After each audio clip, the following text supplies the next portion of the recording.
properti itu sekitar 10%. Jadi di atas laju inflasi itu sendiri. Hampir tidak ada lah harga properti yang turun, kecuali karena ada musibah, misalnya kebanjiran di tempat itu, gempa. Jadi itu jarang sekali Bapak Ibu. Bahkan kayak di Kelapa Gading, katanya di Jakarta itu setiap tahun banjir, bahkan ada perayaan 5 tahun banjir besar di Kelapa Gading, tetap aja makin naik katanya harganya. Nggak tahu kenapa gitu.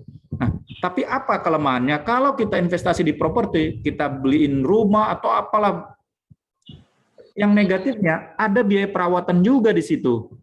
Terus ada PBB-nya dan tidak mudah diuangkan. Apa tidak mudah diuangkan? Kalau kita perlu, kita mau jual aset kita berupa rumah, itu nggak bisa secepat kita ngambil uang di bank tadi. Kan harus nawarin ke orang dulu, terus orangnya lihat, ini cocok nggak ya?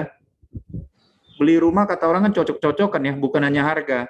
Jadi bisa berbulan-bulan bahkan bertahun-tahun itu belum tentu kita bisa ubah menjadi dalam bentuk uang yang liquid ya, yang cair gitu. Itu kelemahan kalau dari sisi properti. Nah, yang menarik adalah investasi emas. Jadi emas ini memang paling lama ya, sejak dahulu itu sudah ada emas. Jadi kalau kita baca di Alkitab pun ada emas gitu, emas dan perak gitu ya. Nah, kalau kita lihat di layar ini Bapak Ibu, ini saya ambil grafiknya dari 2011 sampai 2021, sekitar 10 tahun ya. Harganya itu dari sekitaran 400.000, terakhir sudah ke angka 900. Jadi 100% lebih kenaikannya. Rata-rata berarti setahun itu sekitar 10% harga emas itu naik. Nah sekarang itu emas itu oleh beberapa ini ya penyedia dibuat kecil-kecil. Ini saya contohin yang dari Antam itu 0,5 gram. Bahkan ada sekarang 0,1, 0,2 ada yang menyediakan seperti itu. Nanti kita kumpulin sampai terkumpul misalnya 1 gram, kita bisa tukar kerja dalam bentuk pecahan 1 gram. Jadi kita punya duit supaya kalau disimpan duitnya ntar duitnya kepake. Kita beli aja 0,1 gram. Beli lagi 0,1, 0,1, ntar kalau udah jadi 1 gram, kita tukar dia. Jadilah pecahan 1 gram. Nah, apa positifnya? Harga emas itu terus naik di atas inflasi dan mudah diuangkan. Jadi Bapak Ibu kan sering tuh ya, ibu-ibu kita kalau perlu uang, tinggal bawa emas ke pasar, pulang bawa duit. Ini enaknya kita buat cadangan ya, kalau ngomong bahasa keren investasi dalam bentuk emas. Memang negatifnya ya perlu tempat penyimpanan. Kalau enggak nanti bisa sekolah dia ya, salah-salah nyimpan. Nah, tetapi secara umum kita anggap mestinya penyimpanan itu kita tahu resikonya. Secara umum sebenarnya menyimpan emas atau membeli emas untuk sebagai cadangan masa depan itu paling tepat, paling baik. Bahkan sempat beberapa tahun lalu itu ada yang kalau di bank itu saya pernah ikut juga waktu itu namanya berkebun emas. Jadi kita bayar hanya 5%, 7% dari harga emas itu sendiri, terus emasnya seolah digadaikan di situ, bisa menikmati dari selisih harga kenaikan per bulannya dengan biaya yang harus kita bayar. Itu pernah terkenal ya beberapa tahun yang lalu, tetapi tiba-tiba bahwa sebulan di stop sementara oleh pemerintah sampai hari ini itu belum dijalankan lagi, belum ada izinnya lagi katanya. Nah, jadi sebenarnya Bapak Ibu apa yang terbaik? Kesimpulannya yang terbaik yang mana dong?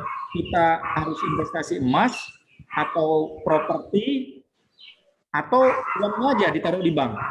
Jawabannya kalau menurut saya harus di-mix. Karena ibarat kaki, katanya meja ya, meja itu kakinya makin kuat kalau kakinya bukan 1 gitu ya, harus 3. Jadi kalau tungku juga kakinya kan 3, makanya ada orang Batak bilang istilah dalian natolu itu ya, kakinya 3, dalian itu tempat masak. Dulu tungku itu kan 3 kakinya. Jadi kita harus bisa mixkan bagaimana kita menyimpan uang kita di bank, kemudian kita harus punya yang mudah dicairkan tapi bertahan lama. Apa itu? Emas tadi. Jadi dia secara aset akan bertumbuh terus nilainya, tetapi liquid. Kapan kita perlu uang, kita tinggal datang ke toko, kita jual, kita dapat uang. Nah, kalau properti memang untuk jangka panjang, artinya kita beli sesuatu aset itu untuk jangka panjang banget, karena nggak bisa kita sewaktu-waktu segera menjualnya untuk mendapatkan uang, kecuali kita harganya kita buat di bawah harga pasar ya, harga normal. Itu pun kadang orang semakin kita jual seperti itu semakin curiga, kita pun semakin tertekan. Nah, ini Bapak Ibu yang dapat saya bagikan, mudah-mudahan bermanfaat, terutama teori 50 30 20 tadi. Atau kalau saya mengajak kita, pakailah teori 50 20 30. 50 untuk biaya hidup, 20 gaya hidup, 30 untuk masa depan. Di dalam 30% itu ada 10%-nya untuk emergensi dan 20%-nya untuk masa depan. Masa depan itu macam-macam, bisa untuk kita di masa tua, bisa juga untuk persiapan anak-anak sekolah nanti lanjutannya ya. Mungkin seperti itu Bapak Ibu, Tuhan memberkati kita semua. Semoga acara ini tetap bisa berjalan dan kita semua diperkaya oleh banyak talenta atau hikmat yang berikan Tuhan untuk kita masing-masing ya, sehingga kita diberkati untuk menjadi berkat. Seperti itu Pak Kevin, Bapak Ibu. Terima kasih Bang. Mungkin sementara ya Bapak Ibu yang terkasih, pemaparan tentang keuangan ini memang menarik dan memang harus belajar ya, harus banyak belajar juga. Karena kadang-kadang ya pilihan-pilihan yang kita pakai, yang kita ambil dalam suatu investasi dan pengelolaan keuangan itu harus disesuaikan pribadi lepas pribadi. Yang saya highlight di sini adalah mengenai menabung ya.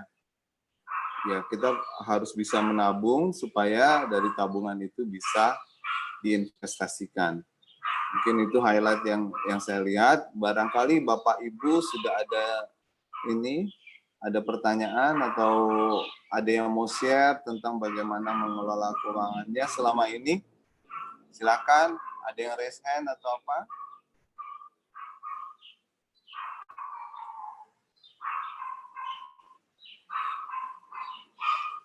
Ada yang mungkin ada yang kurang jelas atau ada yang mempertanyakan tentang cara investasi atau yang lain, silakan.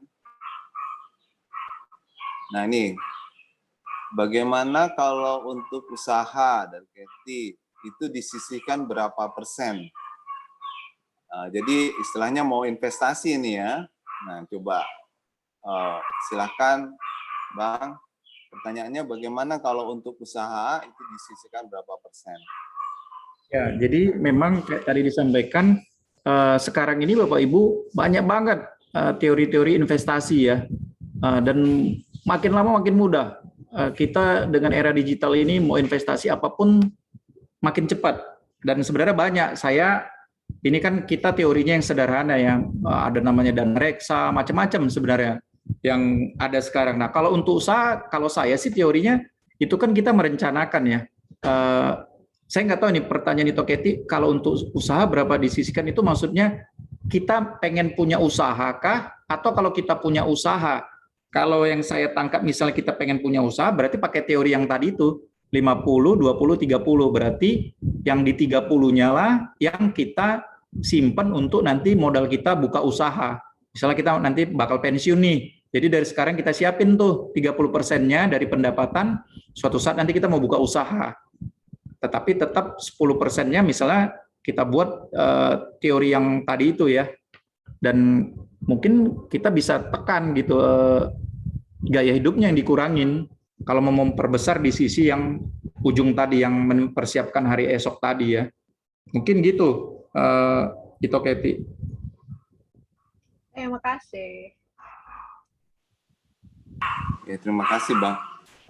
Mungkin belum menambahkan itu Keti. Jadi gini, di teori ekonomi, waktu kita berusaha, misalnya dari pendapatan dari usaha itu hampir sama. Jadi kita harus punya cadangan sebesar biaya operasional itu yang bisa bertahan 6 bulan. Artinya bisa jadi suatu saat kayak pandemik gini, usaha kita nggak bisa bawa untung banyak pas-pasan, tapi kita harus tetap bertahan ngelawan badai itu untuk 6 bulan. Maka harus dicadangkan juga di usaha itu 6 bulan gitu. Jadi besok-besok kalau pas ada pandemi kayak kemarin kan sekitar 4-5 bulan kayak di Eropa itu 3 bulan lockdown, tutup semua. Jadi kita udah punya cadangan tuh untuk selama 6 bulan supaya kita tetap bisa survive gitu. Mungkin itu tambahan.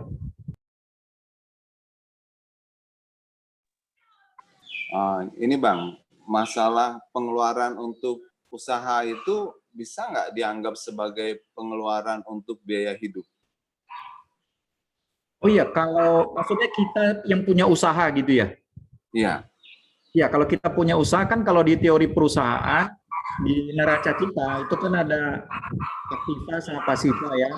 Nah, kita di perusahaan itu kan kumpulin semua itu, kewajiban-kewajiban kita, pengeluaran kita, baru dihitung, nanti total pendapatan perusahaan, baru dibuat selisihnya, itulah yang jadi profit dan kadang dirubah menjadi tambahan modal yang disertakan kan gitu ya.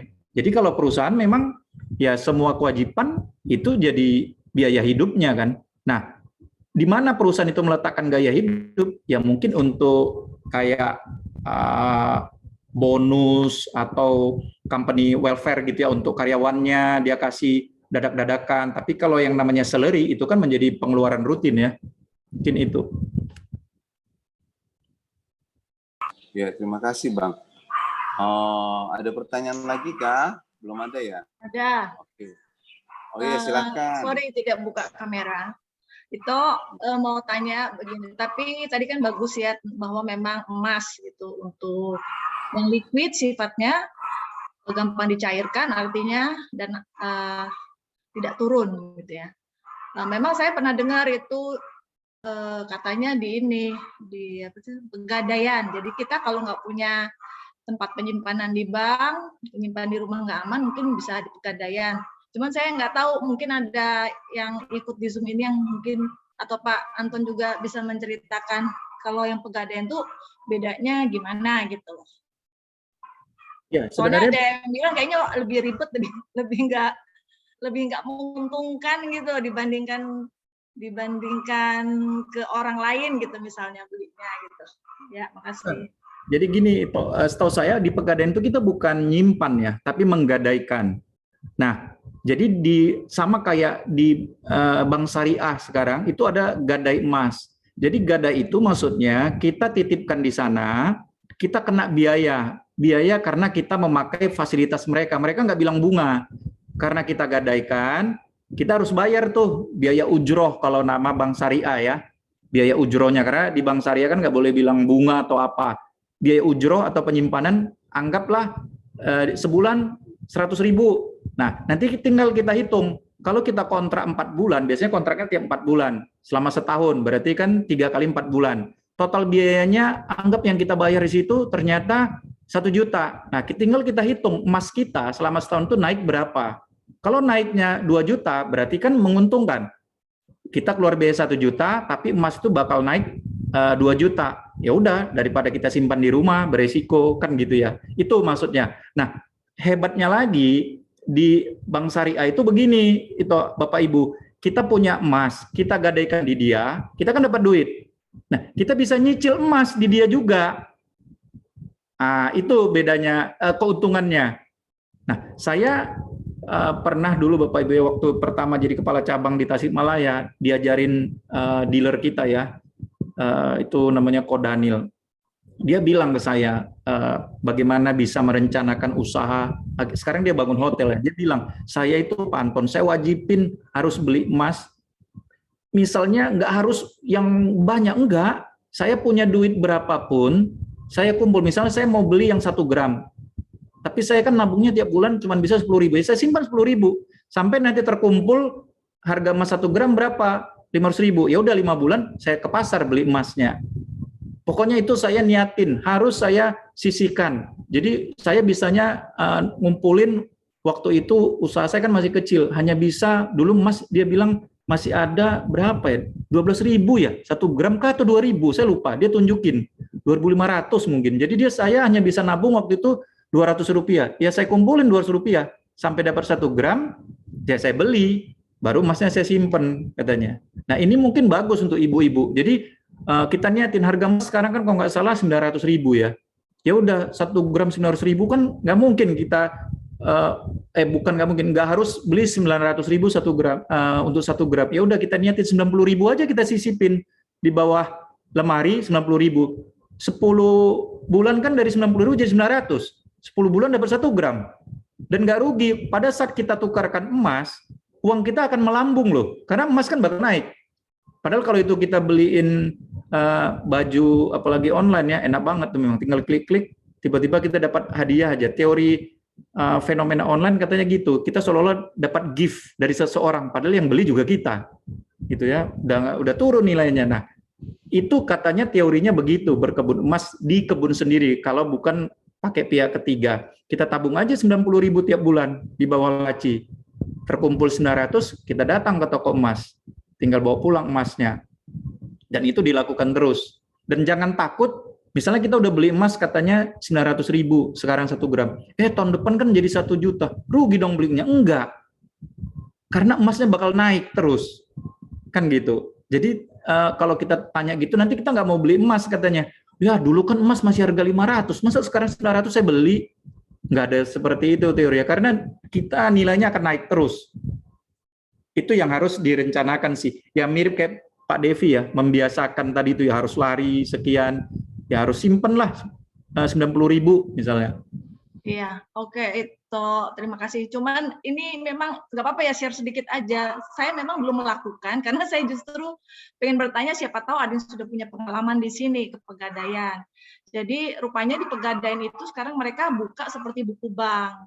Kita nabung misalnya tadi kalau 900 bagi 2 di 4,5 ya.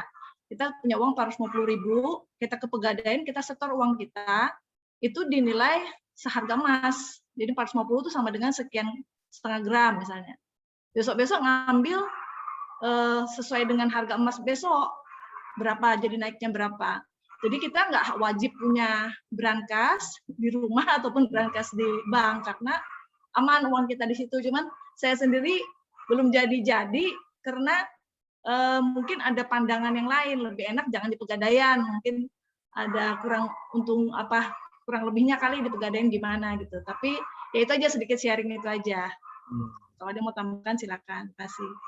Memang itu nanti kan saya pernah juga dijelaskan sama mereka itu ya. Jadi memang kita tinggal nanti hitung harga taksiran emasnya yang paling bagus siapa.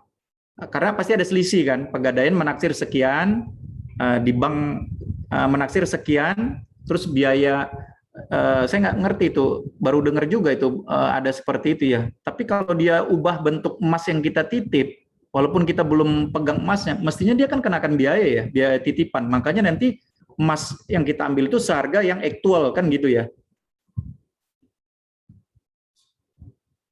Ya, terima kasih Bang. Mungkin itu lebih ke teknis nanti ya. Tapi highlight-nya kita harus belajar untuk menabung tadi ya.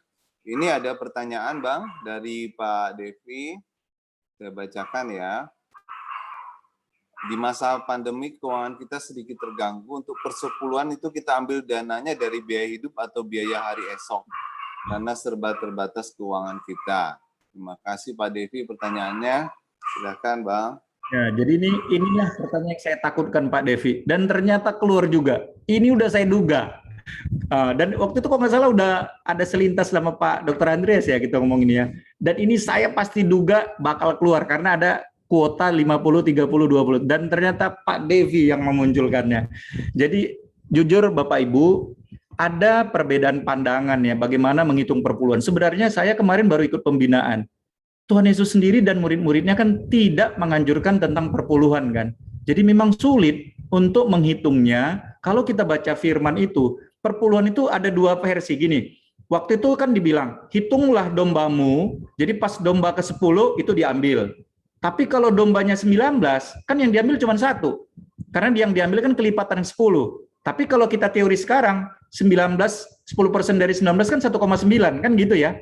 Nah, tetapi di perjanjian lama sebenarnya nggak begitu. Ada yang, karena dulu kan pakai ternak kan, atau gandum. Jadi nggak tahu pakai pecahan. Jadi hitung dombamu, katanya. Dihitung, berapa dombamu? Dombanya belum tahu berapa, dihitung. Yang ke-10 ambil, inilah persepuluhan. Terus ke-11, 12, 13, ternyata nggak nyampe 20, cuma 19, berarti cuma satu doang diambil. Nah, hubungannya ke 50, 30, atau 20, 30 tadi Pak Devi, saya pikir itu tergantung kita. Karena saya sendiri kalau ngomongin begini, kan ada teori, saya pernah dengar kan bilang, harusnya kita prioritaskan perpuluhan. Jangan bayar listrik, bayar ini, sisanya baru perpuluhan. Kalau saya agak beda juga. Saya bilang kita kan berdoa dapat kerja supaya bisa bayar biaya hidup. Masa bayar perpuluhan dulu, anak nggak sekolah, listrik mati. Ya bisa, nggak benar juga kan, Tuhan malah marah sama kita kan. Lah kan kamu doa sama saya, minta kerja, minta rezeki. Udah dapat, kamu balikin lagi sama saya. Kamu iseng-iseng katanya. Terus kamu berdoa lagi, Tuhan lampu udah dicopot, air udah dicabut. Lah, kan gitu. Makanya perpuluhan dibilang bukan dari yang tidak kamu punya kan, tapi dari apa yang kamu punya. Jadi kalau saya, Pak Devi, kebutuhan yang saya asumsikan di sini yang tidak bisa ditawar, bahwa kita untuk hidup harus membayar itu semua. Jadi kalau itu udah 50%, berarti kalau kita mau ngomong perpuluhan, mau nggak mau yang harus dikorbankan yang mana? Gaya hidup. Kan gitu ya. Karena di gaya hidup kan masih punya 20%. Ya udah, karena ini pandemi, kita percaya tentang perpuluhan adalah 10% dari total pendapatan, bukan keuntungan, maka gaya hidupnya terpaksa ditekan hanya tinggal 10%. 10%-nya aja yang kita pakai gitu, 10%-nya untuk perpuluhan. Atau kita mau korbanin masa depan atau untuk emergensi, saya kira kurang pas juga. Yang paling tepat dari teori itu kalau saya berpegang harus yang gaya hidup yang dikorbanin. Mungkin itu Pak Devi. Baik, terima kasih Pak Anton. Oke, mungkin ada pertanyaan lain. Yaitu Bang, ini. Nah, Oma, silakan Oma. Senang sekali. Terima kasih Pak. Terima kasih Pak Dokter. Sebelumnya saya mau, tadi kan Pak Dokter dibuka dengan berkat Tuhan gitu ya. Saya mau bilang berkat Tuhan itu tidak harus materi. Berkat Tuhan itu bermacam-macam. Salah satunya adalah kesehatan. Kita diberi kesehatan itu aja sudah merupakan berkat Tuhan. Orang banyak uang kalau nggak sehat juga sama aja kan. Jadi berkat Tuhan itu tidak harus materi. Itu soal berkat Tuhan ya. Sekarang soal keuangan. Keuangan Pak. Saya tadi disampaikan ada 3 ya. 1 menghitung. 1 menghitung kebutuhan. 3 pembagian. Nah pembagian ini Pak Anton yang sering saya gagal. Kenapa gagalnya? Karena saya ini kan udah usia lanjut ya. Udah usia lanjut.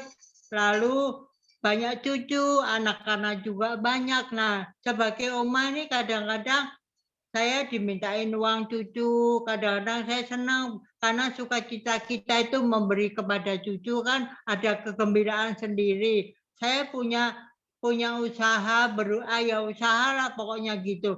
Nah, uang usaha ini sering habis karena saya pakai itu tadi. Kadang-kadang dengan senang saya memberikan aja sukarela kepada cucu atau kepada anak. Nah, makanya dalam pembagian itu saya sering gagal. Uangnya habis terus tiap bulan, tiap pasok habis. Sering kadang saya ditegur anak, habis sih mama ngasih cucu, ngasih ini, ngasih. Lah kan katanya nikmatilah ya uangmu, nikmatilah apa yang sudah kita kerjakan selama ini gitu kan. Saya bahagia dengan memberikan cucu, memberikan anak, materi itu saya bahagia karena bersyukur pada Tuhan masih bisa memberikan begitu. Nah itu kemudian soal kolektor Pak, kolektor kan ada sangkut pautnya juga ya dengan uang. Itu saya dulu begini Pak, memberikan kolektor itu sering uang besar ditukar jadi kecil-kecil gitu. Misalnya 100.000 ditukar 10 apa 5.000. Suatu saat saya seperti ada teguran gitu. Waktu saya memberikan itu, lalu saya seperti ada teguran. Padahal saya tegurannya begini dalam hati saya. Kenapa ya memberikan kolektor itu kok selalu cari yang kecil? Padahal saya kalau ke pasar melihat baju bagus, nggak mikir-mikir lagi, nggak hitung-hitung lagi, langsung beli aja puluhan ribu, atau beli ada barang apa, itu langsung beli aja. Pada saat kita memberikan kolektor, kenapa dihitung-hitung lah? Nah itu makanya sejak itu saya kalau memberikan kolektor itu nggak pernah ngitung-hitung lah pokoknya. Tapi di luar perpuluhannya, kolektor ini kan seberapa kita mau memberikan. Itu suatu saat saya pernah seperti itu. Kenapa ya? Kalau kita ke pasar itu melihat barang kesukaan kita, nggak mikir-mikir lagi, nggak ngitung-ngitung lagi gitu. Kemudian lagi Pak Anton, ada ungkapan ya, uang itu tidak kenal saudara. Kemarin juga saya dalam renungan sore hari itu uang tidak kenal saudara. Nah ini bagaimana Pak, kalau ada saudara kita yang mengalami kesusahan, tapi bukan sekali dua kali terus menerus. Nah, kan kita kan lama-lama jengkel juga, masa bolak-balik bantu gitu. Kan kemarin saya baca ada ungkapan uang tidak kenal saudara. Tapi nah ini bagaimana Pak yang seperti ini? Pertanyaan. Kemudian yang usaha tadi bagaimana untuk membuat supaya usaha itu uangnya nggak habis-habis. Tapi karena saya kan udah lansia, udah jangan bikin-bikin lagi, nikmati saja. Nah di situ perkataan orang-orang, perkataan keluarga itu saya suruh menikmati. Begitu Pak Anton, terima kasih. Mungkin ada kiat-kiat tentang usaha, tentang pemberian, tentang uang yang kita harus membantu keluarga, tapi terus-menerus yang kadang-kadang membuat kita ya kesal juga karena bukan sekali dua kali. Jadi kayaknya itu seperti keharusan begitu ya. Demikian Pak Anton, mungkin ada kiat-kiat tersendiri. Terima kasih. Ya, Oma dulu ranking 1 kayaknya sekolah Oma ya. Pak, kalau soal keuangan itu ibu rumah tangga semuanya sarjana ekonomi, karena Pak ya mereka itu langsung praktek Pak, tidak melalui teori-teori, tidak langsung praktek dalam rumah tangganya. Uang sedikit bisa cukup, uang banyak juga bisa habis. Begitu. Bukan, maksud saya yang saya jelasin itu dicatat semua gitu. Jadi dulu waktu belajar kayaknya ranking 1 terus di sekolah. Jadi Oma, saya coba jawab gitu ya, mengenai yang tadi bagi-bagi sama cucu akhirnya habis. Kan tadi kita berbicara untuk yang pembagian itu kan dialokasikan biaya hidup, terus untuk 30% itu masa depan, untuk hari esok. Nah, kalau untuk Oma, saya kira nggak perlu berupa aset lagi yang diinvestasikan, tapi imajiner, yaitu untuk ke cucu apa, sukacita, kebahagiaan, itu jauh lebih berharga, karena Oma justru menginvestasikannya di cucu Oma. Mereka akan merasa bangga, merasa senang. Jadi, untuk yang kami yang muda-muda tadi ya berlakulah 30% Oma. Tapi kalau Oma memang udah lebih tinggi levelnya ya untuk yang investasi imajiner tadi ya. Jadi sudah berupa sukacita lah. Itu kebahagiaan yang Oma dapat dengan membagi ke cucu-cucu. Mungkin itu kalau dari saya Oma ya. Kemudian kedua, katanya uang tidak mengenal keluarga, maksudnya kan gini, kadang kita kalau udah urusan uang, wah udah agak berat. Mau itu keluarga, ini uang gua cuy. Masa harus dibagi-bagi? Kan gitu yang setahu saya Oma. Tapi ada tadi kan pertanyaan, ada keluarga kesulitan terus kita bantu. Ya bolehlah, tapi masa terus-menerus? Ya yang saya tahu memang di Alkitab terus-menerus itu adalah mengampuni 77 kali 7 kali katanya kan. Berapa banyak kita harus mengampuni? 77 kali 7 kali katanya. Segitu. Tapi kalau membantu itu, kalau bagi saya sih sama fenomena kita di pinggir jalan itu kan, kasihan ya, yuk kasih duit. Tapi yang kita kasih itu kadang nggak mendidik juga ya, bikin dia akhirnya nggak berusaha, nggak kerja, akhirnya dia malas-malesan dengan kayak gitu aja, minta-minta gitu dapat duit. Nah memang kalau menurut saya ya tergantung lah Oma, kita positif aja. Mudah-mudahan memang dia perlu uang, ya kita bantu karena sakit. Tapi kalau dibikin-bikin. Saya ingat dulu bapak saya cerita gitu. Ada dia kan tugas di Padang. Ada ya di ini staf bagian ini di bandara itu dia cerita begitu. Ini dia suka lupa loh. Saya kan dipanggil si Abang. Bulan lalu dia minta duit, katanya anaknya meninggal. udah 3 kali, padahal anaknya cuma 1 setahu saya katanya. Setahu bapak anaknya cuma 1, tapi selalu dibilang anaknya meninggal.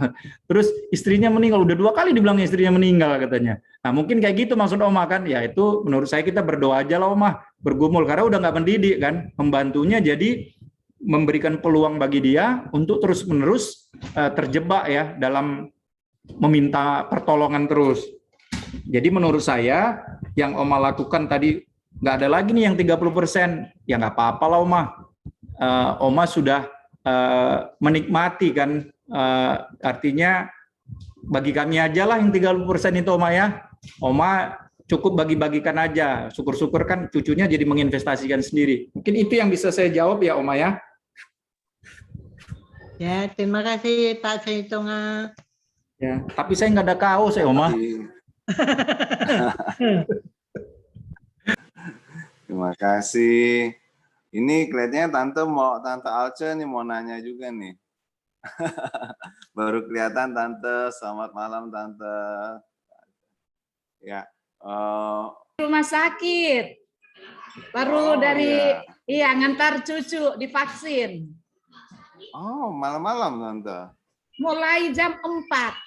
Mulai jam 4 giliran tadi antri-antri. Oh ya Tante. Iya, Oke, baru sehat-sehat. bergabung. Oh ya. Bang, mungkin ada pertanyaan lain ini kita lihat. Oh, belum ada. Mungkin ini Bang. Bagaimana menurut Abang untuk kita mengurangi mengurangi pengeluaran dulu gitu. Jadi kalau ini kan dibaginya 50 30 20 atau 50 20 30 itu dibaginya itu di awal begitu terima atau kita pakai dulu 50. Takutnya kan kalau pakai 50 dulu baru sisanya nanti nggak ada gitu. Atau memang dari awal begitu dapat langsung dipecah gitu. Apa sistem dompet-dompet gitu dibagi-bagi gitu, Bang. Ya, mungkin jadi tip and kalau triknya, Bang.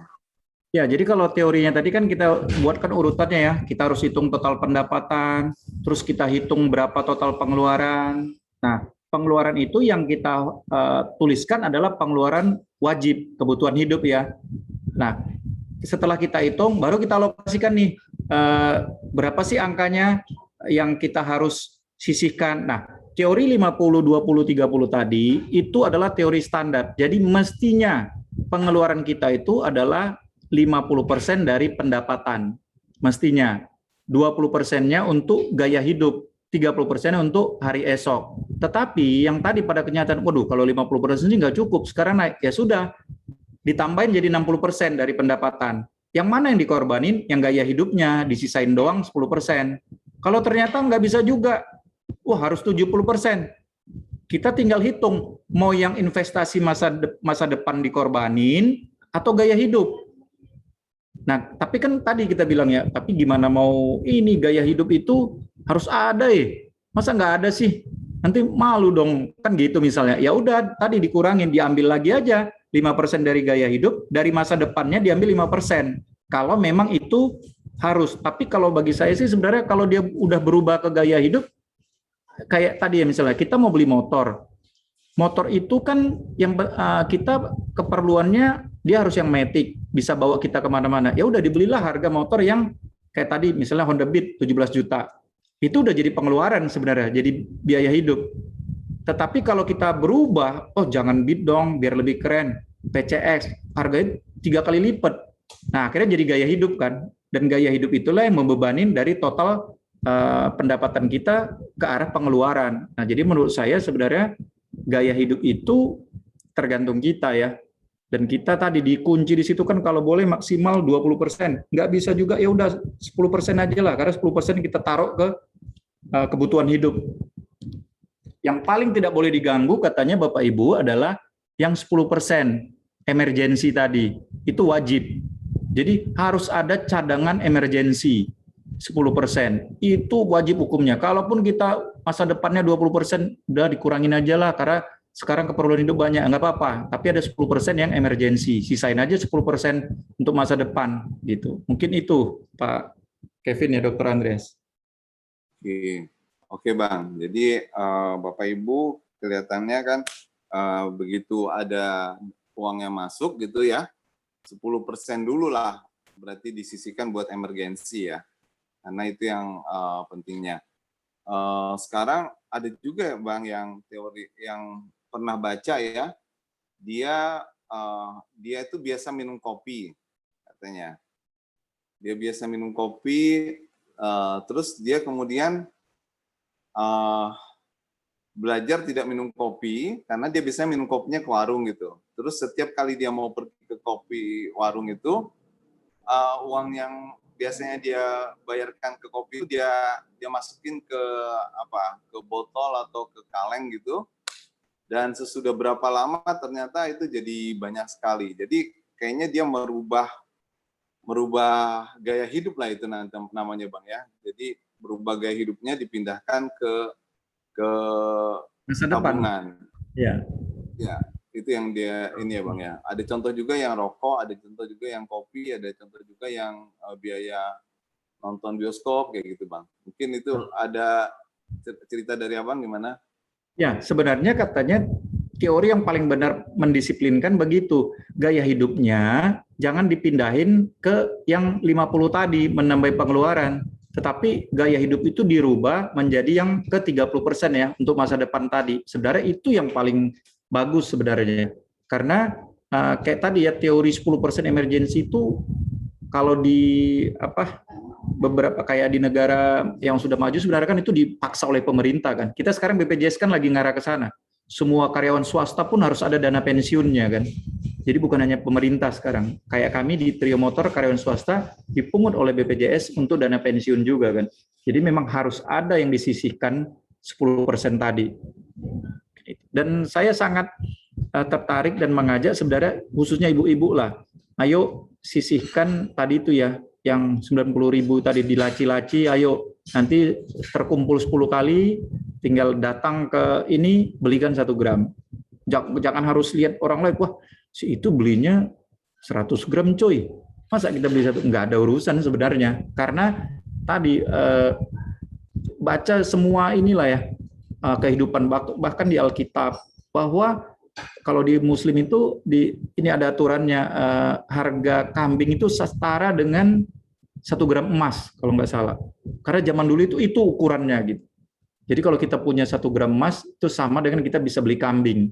Dan 1 gram atau 10 gram saya lupa waktu itu ya. Intinya memang untuk menjaga hari depan harus ada yang kita simpan. Karena tadi saya bilang berkat memang harus dijaga sih. Kalau teorinya Pak Devi 2 minggu lalu kan tubuh itu adalah robait Allah, jadi harus dijaga kesehatannya gitu.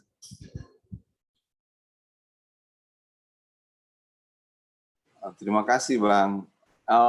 Silahkan yang ada pertanyaan lain. Ya, sekali lagi maaf. Sip. Saya kan mau tanya Pak, ini kan Pak Dokter, Pak Anton Tritonga kan majelis semua ya. Saya mau tanya soal perpuluhan Pak, perpuluhan.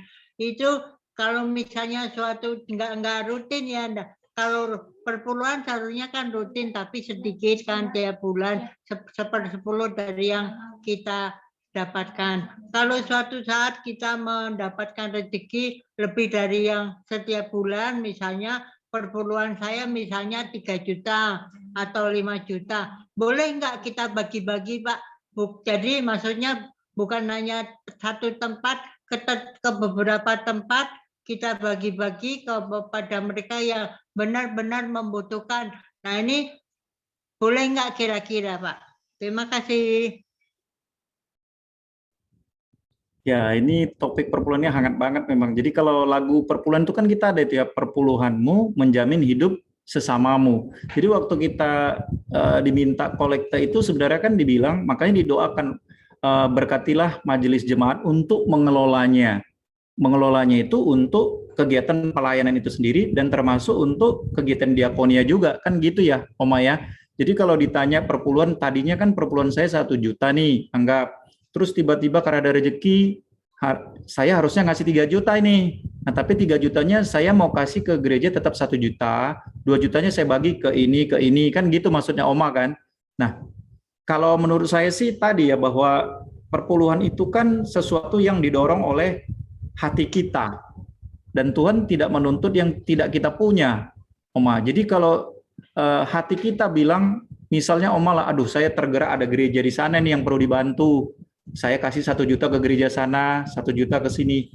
Saya pikir Tuhan tidak akan menyalahkan itu ya. Bahwa yang penting kan niat kita bayar kewajiban kita kan.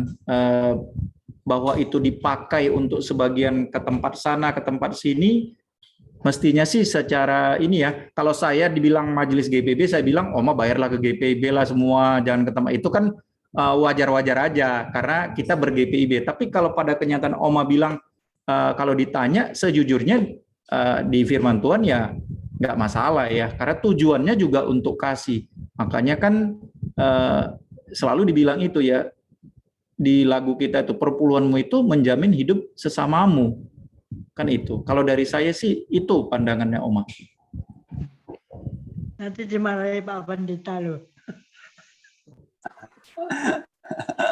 Iya Oma. Nanti kita bicarakan sama Pak Pendeta ya. Kalau menurut saya sih begini Oma, perpuluhan itu bukan buat gereja, tapi perpuluhan itu buat Tuhan. Nah, sedangkan Tuhan itu bisa, menurut saya ya, mungkin nanti dipanggil Pak Pendeta juga nih.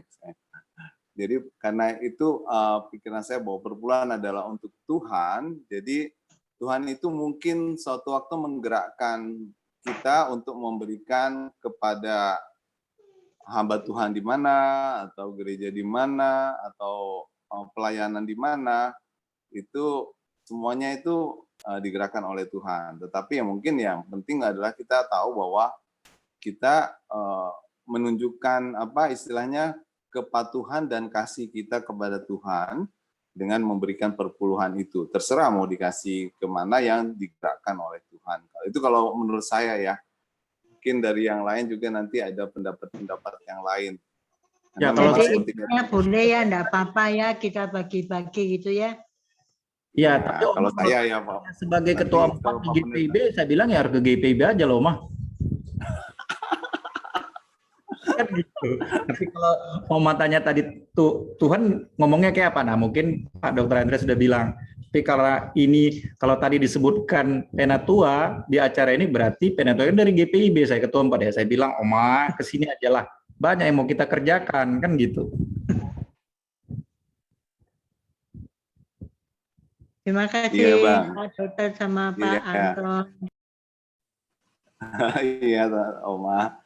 Terima kasih pertanyaannya. Malam. Nah, malam ini siapa nih?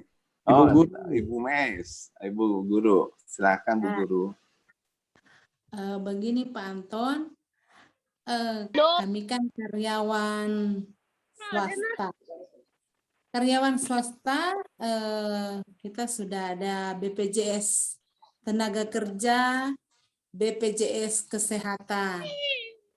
Nah, bagaimana dengan 10% untuk yang urgent ini? Apakah kita masih menyisihkan atau sudah masuk di yang ketenaga kerjaan atau BPJS yang tiap bulan dipotong dari kita? Hari-hari ya.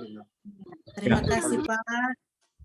Ya, Bu Mes, memang benar. Jadi kan kita di BPJS Tenaga Kerja itu kan ada potongan dari pendapatan karyawan dan dibantu oleh pemberi kerja, kan gitu ya. Itu kan tanggung renteng kan, ada kontribusi masing-masing. Nah, cuman kan begini, kita boleh cairin uang kita itu kayak di BPJS Ketenagakerjaan kalau kita nanti sudah masuk usia pensiun kan, ada batasnya kan, atau kita di PHK. Pada saat kita di PHK kita ngajuin nih, saya nggak tahu dulu waktu saya keluar dari perusahaan yang lama, saya dicairin itu selambat-lambatnya 6 bulan. Secepat-cepatnya 6 bulan. Jadi setelah 6 bulan baru boleh cair. Saya nggak tahu sekarang. Nah, jadi sebenarnya yang 10% tadi itu terserah kita. Kalau saya nganggap BPJS Ketenagakerjaan itu, Bu Mesia, itu udah mirip ke cadangan masa depan. Kan kita bisa lihat saldo kan, masuk aja ke websitenya, ada saldo. Nah, sebenarnya itu kan untuk masa depan. Jadi 10%-nya itu sebenarnya untuk emergensi. Tiba-tiba orang di kampung di Manado pesta besar, Bu Mes. Kita harus pulang rame-rame ke sana. Rugi kalau nggak pulang. Nah, itulah yang dimaksud emergency tadi. Karena kalau nggak ada yang 10%, kita mau ngambil dari BPJS nggak boleh. Mau narik dari biaya sehari-hari, nanti terganggu kan. Kan gitu. Kan nanti, wah udah lama ini nggak pulang ke kampung, ke Manado. Kalau pulang ke Manado nggak bisa modal, cuman 200.000, Bu Mes. Iya kan? Di sana kan kita harus pesta. 10% inilah yang dikumpulkan sebenarnya salah satu pengganti itu. Teorinya katanya begitu. Karena itu permintaan keluarga nggak enak. Kayak orang Batak itu begitu, ada pesta nanti apa, ya sudah. Itulah yang kita alokasikan dulu. Benarnya katanya begitu, Bu Mes. Oh ya. Oke, terima kasih Pak Anton penjelasannya. Terima kasih Bu Mes. Ini saya mau menyapa dulu, ada Tante Francisca Heng. Apa kabar? Selamat malam Tante Siska. Oh iya, ada Dr. Ronald juga, ada Bu Sis. Terus ada Dr. Ronald, ada Opung Edison. Mungkin ada yang mau disampaikan atau mau tanya?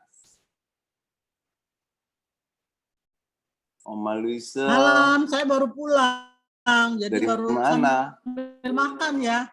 Makanya Kalau makan itu masuk yang mana tuh Pak? videonya. Om Roni Gimana Tante? Ada tanya, pertanyaan? sejak pandemi nggak boleh diet, jadi malam makan. Sudah paham. Oke, Sanggup. terima kasih. Jawab masing-masing. Mungkin ada yang lain? Opung atau Dr. Ronald? Halo, selamat malam Dokter. Malam Pak Dokter. Mungkin ada yang mau disampaikan atau bagaimana?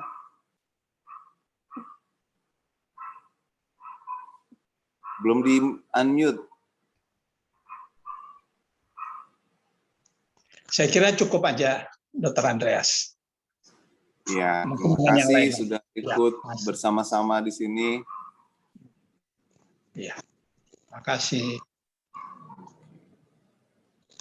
Mungkin Mana kelihatannya masih belum, kelihatannya sudah jelas banget ini Bang. Penjabarannya makanya jadi mungkin ada yang ada nanya tips tuh. untuk menekan, tadi kan 50% untuk biaya hidup. Apakah ada tips-tips untuk mengurangi biaya hidup? Tapi nggak tahu, ini mungkin malah ibu-ibu kayak Oma Ketaren tadi mungkin malah lebih pinter kali. Kalau masih ada waktu aja, makasih. Oh iya, jadi gini Bapak Ibu, teori itu katanya justru dari survei. Artinya gini, ternyata katanya kita, walaupun ini kayaknya berlaku orang Asia, khususnya orang Indonesia, kalau orang bule katanya udah nggak gini lagi. Jadi kenapa itu teori 50, 20, 30? Karena ternyata orang Indonesia, keperluan hidupnya berbanding lurus dengan pendapatannya. Jadi waktu kita pendapatan 1 juta, biaya hidup kita anggap 500.000. Tapi pada saat pendapatan kita 2 juta, pengeluaran kita, biaya hidup kita pun katanya dinaikin. Karena kita menyesuaikan. Makanya di teori ke-HRD-an atau ya HRD di perusahaan, menaikkan gaji itu bukan satu-satunya cara membuat karyawan loyal. Karena kenaikan gaji dinikmatin hanya 4 bulan. Bulan kelima dia udah ngerasa gajinya kecil lagi katanya. Jadi suasana kerja, penghargaan, itu ternyata lebih berarti dibanding cuma naikin gaji. Jadi itu tadi ya, saya lupa. Jadi itu memang benar. Orang Indonesia udah disurvei bahwa biaya hidup loh ya, bukan gaya hidup nih. Biaya hidup pun ternyata berbanding lurus. Walaupun mungkin di dalam biaya hidup itu kecampur-campur antara gaya hidup plus keperluan hidup gitu ya. Jadi itu yang membuat kenapa teori itu dipaksakan. Seolah-olah kita dipaksa, udah supaya gaya hidup jangan naik-naik terus, dikunci 50, 20, 30. Jadi kita yang mengelola gaya hidup kita gitu. Oke, terima Iya kasih. Bang, iya benar Bang. Itu ada pernah ya, ada yang pernah cerita juga. Dia bilang dulu selama dia gajinya masih 3 juta sebulan, itu dia bisa hidup dengan senang katanya. terus kemudian gajinya naik jadi 4 juta atau sampai 5 juta sebulan, harusnya dia tetap pengeluarannya sesuai sama 3 juta sebulan, 2 jutanya ditabung, tapi ternyata tidak. Dengan naiknya gaji, pengeluarannya dia bertambah. Ya, itu mungkin yang diinikan ya Bang ya. Makanya Oke, tadi saya Bapak Ibu. Silakan Bang. Ya tadi yang saya bilang bahwa kalau ini kan banyak yang punya, siapa tahu nanti ada yang punya perusahaan ternyata menaikkan gaji itu bukan cara utama untuk membuat karyawan kita betah bekerja. Enggak, penghargaan tadi itu ya, menghormati mereka itu lebih membuat mereka betah ternyata dibanding tadi. Karena tadi udah disurvei orang Indonesia, dia naik gaji itu yang dia ingat gajinya naik itu berasa banyak duitnya dari kenaikan itu hanya bertahan 4 bulan. Bulan kelima itu udah berasa nggak naik gaji karena tadi tuh biaya hidupnya udah bertambah seiring dengan kenaikan itu. Iya Bang. Oke, mungkin kita sudah sampai di 8:30 ya. Bentar lagi kita udah mau kesimpulan. Mungkin Ibu Evi, ini ada nih pertanyaan lagi nih, Kathy. Gimana cara mendisiplinkan diri untuk menjaga pengeluaran? Benar. Jadi memang ini kita kan confused ini ya, agak bingung. Pengeluaran itu kan tadi udah kita sebutkan di atas ya. Pengeluaran itu ada 2, ada biaya hidup, ada gaya hidup. Nah, jadi sebenarnya yang kita harus pastikan pengeluaran itu gaya hidup atau keperluan hidup. Yang perlu didisiplinkan sebenarnya gaya hidup. Kalau keperluan hidup kan wajib. Ya memang harus bayar listrik, bayar ini, beli makan, beli ini. Ya oke lah, kali-kali masa makan di rumah terus, masa terus capek dong kali-kali makan di luar. Ya nggak apa-apa, itu kan gaya hidup. Yang penting bisa dikendalikan. Jadi sebenarnya pertanyaan itu Katie tadi tuh, bukan pengeluaran hidup yang dimaksud mengendalikan atau mendisiplinkan ini sebenarnya yang porsi gaya hidupnya. Bagaimana ini supaya disiplin, gaya hidup ini bisa terkendali. Yang susah memang mengendalikan gaya hidup. Kadang gaya hidup ini bisa melanggar aturan sehingga akhirnya untuk biaya keperluan hidup terganggu atau yang tadi yang 30% masa depan nggak bisa dialokasiin karena kesedot sama biaya hidup. Itu sebenarnya.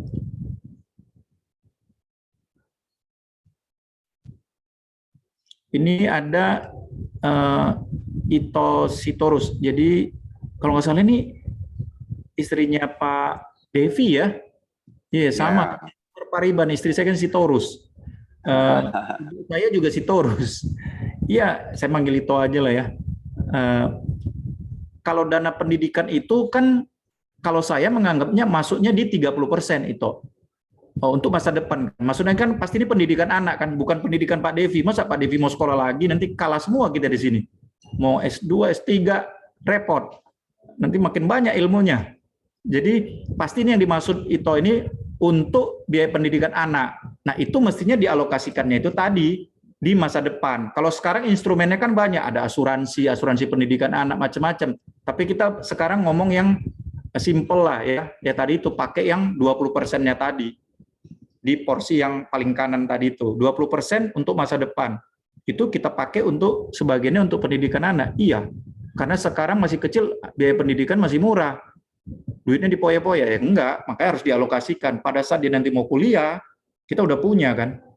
Nah, cuman yang 20% tadi dalam bentuk apa? Kalau hanya berupa uang, tadi saya udah jelasin di depannya Bapak Ibu, kalau hanya uang yang disimpan, itu kemakan inflasi. Bahkan semakin ekonomi kita membaik, bunga uang di bank semakin rendah loh Bapak Ibu. Kalau dapat bunga tinggi itu banknya pasti bank yang bukan paling aman, dan bukan bank papan atas. Karena semakin rating banknya tinggi, semakin bagus kesehatannya, bunganya semakin rendah. Lihat aja bank plat merah. Orang kan rame-rame karena nggak mungkin tutup bank plat merah kan, bank pemerintah. Itu bunganya rendah. Jadi kalau kita hanya menyimpannya dalam bentuk uang, pasti akan kemakan. Tiap tahun nilai uang kita akan berkurang. Jadi sebaiknya yang tadi itu diinvestasikan. Ya teori emak-emak lah, beli aja lah. Kalau saya sih sarankan emas. Itu yang menurut saya paling mudah. Daripada kita nanti ada saham, dana reksa, macam-macam sekarang. Itu kan ada resikonya juga ya. Mungkin gitu, itu. Pertanyaan keduanya juga ada tuh Bang. Kalau sekalian aku nanya nih Bang, kalau misalkan dana pendidikannya itu ngambil yang asuransi itu gimana Bang menurut Bang? Kan Ya. kelihatannya lebih aman gitu, karena nggak Betul. bisa diambil. Ya, jadi kalau mau yang advance kan gitu ya, bahwa untuk pendidikan anak kita beli aja asuransi, kan ada asuransi pendidikan. Karena itu kan sebenarnya duit kita titip ke dia yang investasikan, dia putar ke sana kemarin, ntar kita dibagi hasilnya. Kan itu teorinya sebenarnya. Dia menghimpun dana, terus dia putarin, jadi imbal baliknya ke kita lebih besar dari bunga bank. Rata-rata kan tiap portofolio itu sekitar 10-15% per tahun, bahkan ada yang 20% tuh bagi hasilnya. Kalau kita lihat di laporan asuransi kita. Nah, kalau ini tadi kan ada juga itu nanya di manakah kita bisa menginvestasikan dana darurat. Yang tadi kan dana darurat itu artinya bisa karena musibah, karena apa, yang kalau kita bilang 6 bulan, atau kayak tadi sih kewajiban kita suku ini harus pulang, kayak orang Batak itu harus pulang tiap tahun, kayak dulu saya harus pulang, tahun baru, Natal, kan gitu. Itu sih jadwalnya untuk bawa uang. Nah, kalau di mana untuk menginvestasikan dana darurat, ya menurut saya yang tadi aja namanya investasi, itu artinya uang kita harus bertambah. Berarti tinggal kita pilih instrumennya, mau tadi di asuransi atau di emas. Kalau saya bilang dana darurat jangan di properti sih, karena properti kan nggak liquid. Kita pas perlu harus jual, itu perlu waktu. Nah, sementara kalau namanya dana darurat, kita harus mudah mencairkannya kan, mudah mengambilnya. Memang paling mudah uang, tapi uang kan tadi menyusut nilainya. Lebih bagus menurut saya yang paling cepat itu tetap emas sih. Tapi emasnya, Bapak Ibu maaf, saya salah menjelaskan. Emasnya bukan emas perhiasan loh di sini ya. Karena emas perhiasan itu bukan investasi, itu gaya hidup. Karena dijual kan berkurang harganya. Kan dipotong biaya ini. Jadi yang mohon maaf tadi yang saya maksud ini emas itu emas apa bahasanya, batangan lah gitu ya, bukan untuk perhiasan. Jadi bukan untuk anting-anting, kalung, cincin, bukan untuk itu ya. Itu gaya hidup sih sebenarnya. Terima kasih Tok. Ya itu. Ya, terima kasih Bapak Ibu pertanyaan-pertanyaannya. Ibu Evi kayaknya mau ngomong nih. Ini menarik ya, saya boleh kasih tambahan sedikit. Boleh, silakan. Ya, Pak Devi. Senang sekali. Jadi memang mengelola keuangan keluarga ini sangat penting gitu buat kita semua gitu ya. Sehingga memang kita harus merencanakan keuangan ini secara realistis dan masuk akal. Saran saya sih jangan sampai kita akhirnya karena pengen merencanakan keuangan dengan baik terus di masa pandemi ini akhirnya kita sampai terlalu pelit gitu atau terlalu hemat gitu. Akhirnya nantinya kita pusing sendiri juga kan. Biasanya kita memang gaya hidup kita misalnya jalan-jalan misalnya sama keluarga gitu. Karena terlalu pelit atau terlalu hemat, akhirnya yang biasanya kita makan di restoran A misalnya yang harganya sekian, karena kita nggak punya saking hematnya gitu, akhirnya bawa makanan dari rumah gitu. Jangan sampai seperti itu juga gitu ya. Jadi memang kita harus realistis, terus jangan sampai memang itu tadi, jangan sampai terlalu hemat, terlalu pelit, nanti yang ada pusing juga diri kita sendiri gitu kan. Jadi memang kita harus bisa juga mengelola dan mengapresiasi diri kita, karena kan kita selalu percaya kalau misalnya kita tuh selalu pasti akan selalu dipenuhi lah kebutuhan kita, tinggal memang bagaimana cara kita mengelola keuangan kita itu dengan baik. Demikian sih tambahan dari saya, Pak Antonius. Terima kasih. Setuju Pak Devi. Makanya tadi kolom gaya hidup itu nggak bisa dihapusin. Karena itu udah bagian dari kebahagiaan kita yang punya duit kan gitu ya. Kayak tadi Pak Devi bilang ya. Ya kalau harus sekali sebulan ke mall ke apa nggak apa-apa lah. Karena itu kan nambah imun, sukacita kita. Kan biar kelihatan kita ada duit kan gitu kan. Jadi makanya tadi itu sudah disurvei tetap 50, 20, 30. Jadi gaya hidup itu pasti ada. Tinggal kan harus dikelola, kan itu tadi ya. Ya bahwa kita tahu dengan kita makan di restoran atau ke mall itu, kita tidak akan kesusahan, bahkan menambah semangat kita untuk hidup kita, bikin hidup jadi lebih hidup, ya harus dilakukan. Makanya tadi nggak ada teorinya, Bapak Ibu bisa cari, itu tidak ada gaya hidup di nolin, nggak ada. Tetap harus ada gaya hidup. Ya, benar Pak David. Thank you Pak. Apalagi saya tuh nggak bisa dikurangin gaya hidupnya, Pak. Gawat nantinya, sakit nanti saya kalau mau kurangin gaya hidup sehat maksudnya. Betul, betul. Gaya hidup sehat. Ya. Ya mungkin ada perubahan ya pada saat pandemi ini, mungkin biaya kebutuhan hidupnya kayak dulu mungkin vitamin sebagai biaya tambahan ya. Karena pandemi vitamin jadi keperluan utama, jadi mungkin jadi keperluan pokok ya. Jadi ada perubahan-perubahan ya, dan disitulah diperlukan kita masing-masing menghitung. Kalau yang saya suka sih kata-katanya adalah count your blessing, menghitung ya. Jadi memang kita tuh diajarin atau disuruh Tuhan untuk menghitung. Menghitung berkat itu bukan berarti kita cuma hitung berkat-berkatnya terus kita senang, enggak.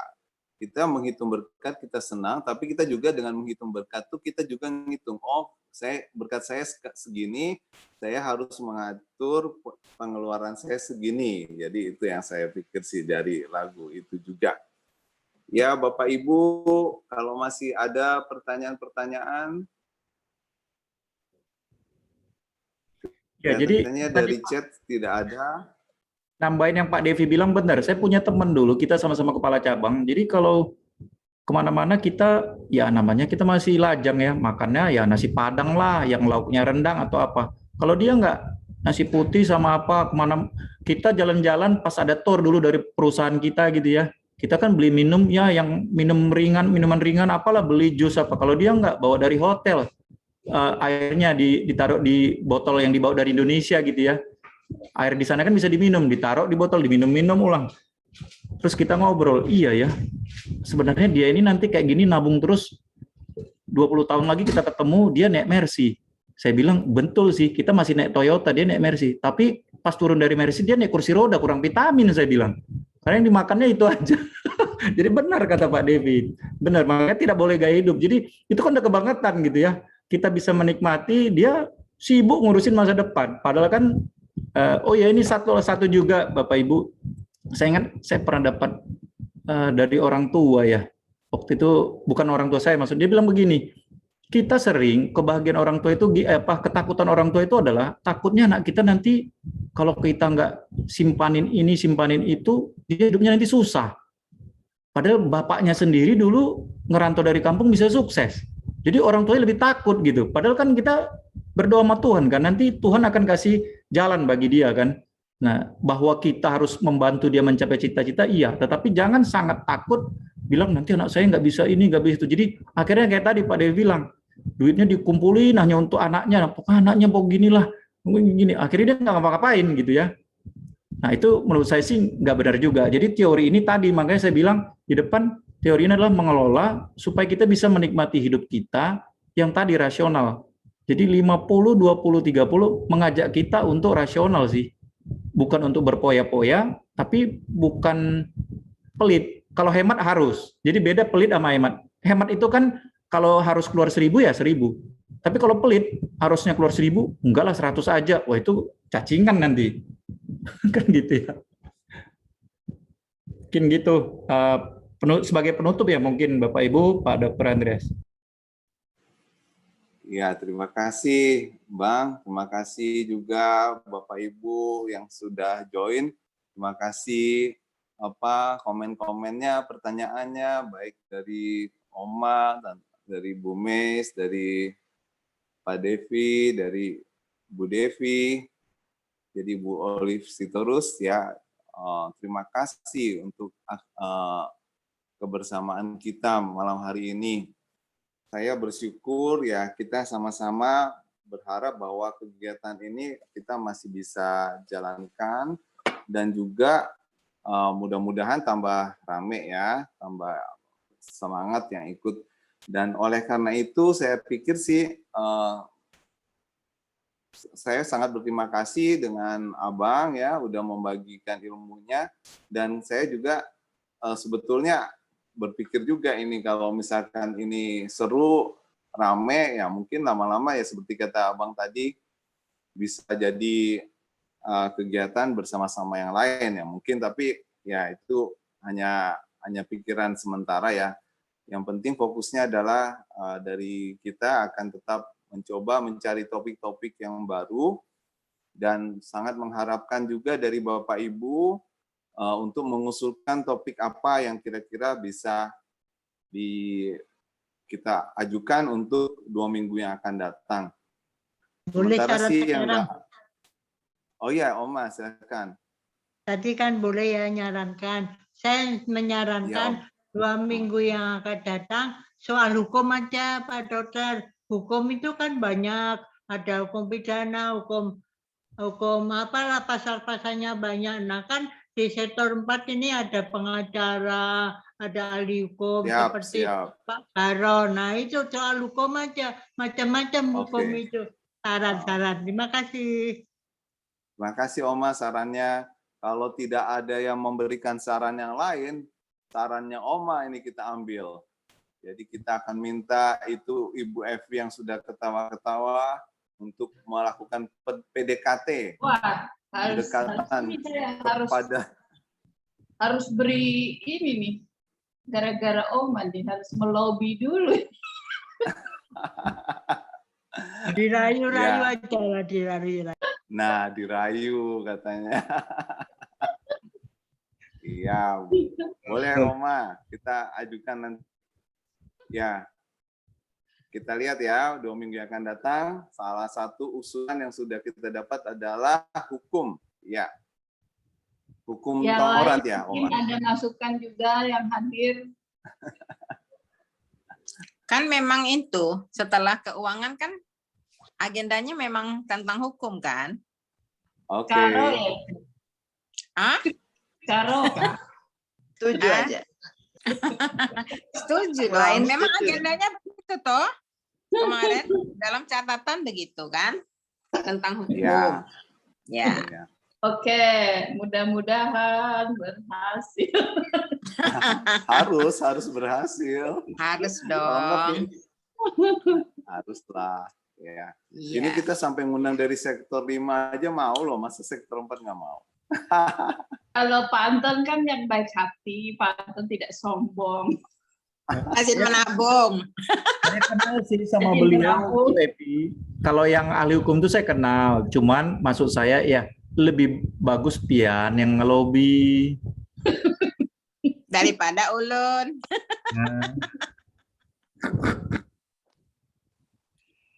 Oke, Bapak Ibu, waktunya juga yang sudah makin malam.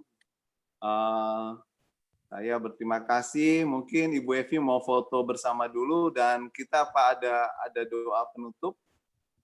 Kemarin yang sudah ditentukan untuk doa penutup siapa ya? Ibu Kori juga. Ibu Kori bukan Kori ya? Ya. Oke, silakan Ibu Kori. Foto dulu kita. Ya wes foto. Foto dulu tuh. Tolong dibuka yang belum terbuka kameranya. Oke. Tolong yang namanya Grace Alicia Binti memfoto. Bu Francisca, Bu Melda, Ibu Nona, Opung Edison.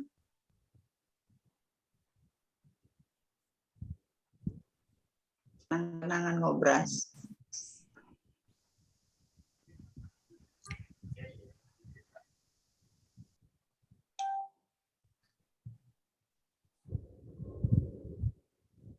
Tante Siska.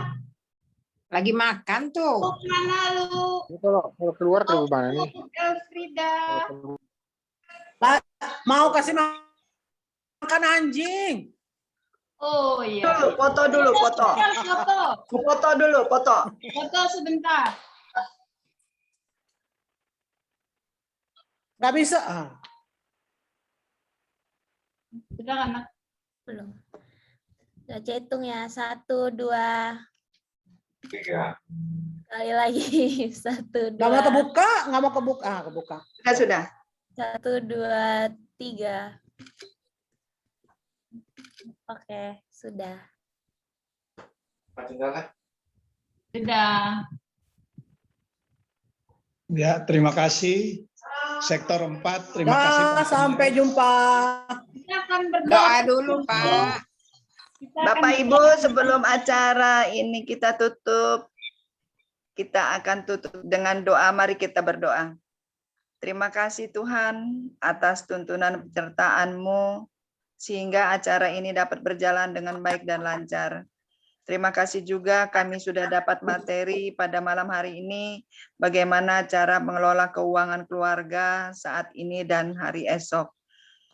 Dengan menghitung total pendapatan, menghitung kebutuhan hidup, dan membuat alokasi pengeluaran, baik biaya hidup, gaya hidup, dan hari esok. Berkati kami agar kami bisa melakukan pengelolaan keuangan keluarga dengan disiplin, dengan baik, dan berhikmat. Jadikan kami jadi saluran berkat, dan kami selalu mengucap syukur atas segala hal. Terima kasih ya Tuhan. Di dalam nama anak-Mu Yesus Kristus, Tuhan kami berdoa dan mengucap syukur kepadamu. Amin. Amin. Tuhan berkati. Terima kasih. Ya, terima kasih. Terima kasih. Terima kasih Pak Anton. Untuk Terima kasih yang sudah bergabung. Terima kasih. Bergabung. dari Terima sektor. kasih semua. Salam sehat selalu. Ya, selalu semua. Salam sehat semua. Malam. Selamat malam semuanya. Terima kasih Bapak Ibu. Ya. Malam. Banyak orang.